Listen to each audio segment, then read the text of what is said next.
अहिलेको समयमा नयाँ नयाँ कम्पनीहरूले आइपिओ निष्कासन गरिरहेको बेलामा अब फेरि पनि 6 कम्पनीहरूले एकैपटक आइपिओ निष्कासनको अनुमति माग गर्दै नेपाल धितोपत्र बोर्डमा निवेदन पेश गरेका छन्। यसर्थ आजको यो भिडियोमा रहेर हामीले आइपिओ निष्कासनको अनुमति माग गर्ने यी 6 कम्पनीहरू कुन कुन हुन्, कुन कम्पनीले कतिकिता आइपिओ निष्कासन गर्दैछ र कुन कम्पनीमा हामीले कतिकिता सेयर पाउने सम्भावना रहला त, यी कम्पनीहरू कुन सेक्टरका रहेका छन्, यी सम्पूर्ण कुराको बारेमा जानकारी दिनेछौँ। त्यसकारण तपाईहरु पनि नयाँ नयाँ कम्पनीको आइपिओ को बारेमा जानकारी पाउन चाहनुहुन्छ भने यो भिडियो स्किप नगरी अन्तिमसम्म हेर्नुहोला। अब ढिला नगरी लागौ विषयवस्तुतर्फ नै। सबैभन्दा पहिलो कम्पनी रहेको छ सभापोखरी हाइड्रोपावर कम्पनी लिमिटेड। यस कम्पनीले आइपिओ निष्कासन गर्न अनुमति माग गर्दै नेपाल धितोपत्र बोर्डमा 100 रुपैयाँ अंकित मूल्यका दरले 10 करोड 75 लाख रुपैयाँ बराबरको 10,75,000 किता निष्कासन गर्न अनुमति माग गरेको छ, जसमा 1,07,500 जना लगानीकर्ताहरूले 10 किता सेयर हात पार्न सफल हुनेछन्। यो कम्पनी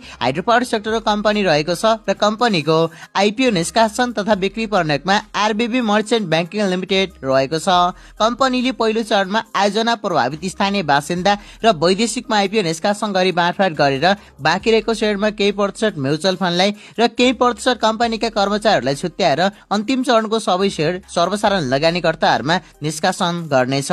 दोस्रो कम्पनी रहेको छ इस्टर्न सहारा कम्पनी लिमिटेड। यो कम्पनी इन्भेस्टमेन्ट सेक्टरको कम्पनी रहेको छ। कम्पनीले भने नेपाल धितोपत्र बोर्डमा आइपिओ निष्कासन गर्नको लागि अनुमति माग गर्दै 27 करोड 50 लाख रुपैयाँ बराबरको 100 रुपैयाँ अंकित मूल्यका दरले 27,50,000 किता निष्कासन गर्न अनुमति माग गरेको छ।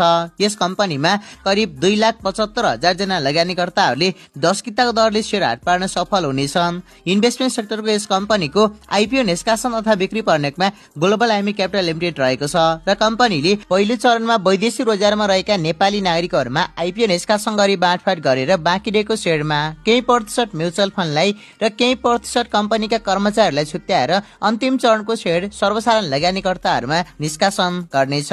आइपिओ निष्कासन गर्न अनुमति माग गरेको तेस्रो कम्पनी रहेको छ नेशनल बायोटेक लिमिटेड। यस कम्पनीले भर्खरै मात्र नेपाल धितोपत्र बोर्डमा आइपिओ निष्कासन गर्नको लागि अनुमति माग गरेको। कम्पनीले 100 रुपैयाँ अंकित मूल्यका दरले 10 करोड रुपैयाँ बराबरको 10 लाख किता आइपिओ निष्कासनको अनुमति माग गरेको छ, जसमा 1 लाख जना लगानीकर्ताहरूले 10 किता सेयर हात पार्न सफल हुनेछन्। यस कम्पनी म्यानुफ्याक्चरिङ सेक्टरको कम्पनी रहेको छ र कम्पनीको आइपिओ निष्कासन तथा बिक्री प्रणालीमा एनआइएमबीएस क्यापिटल लिमिटेड रहेको छ।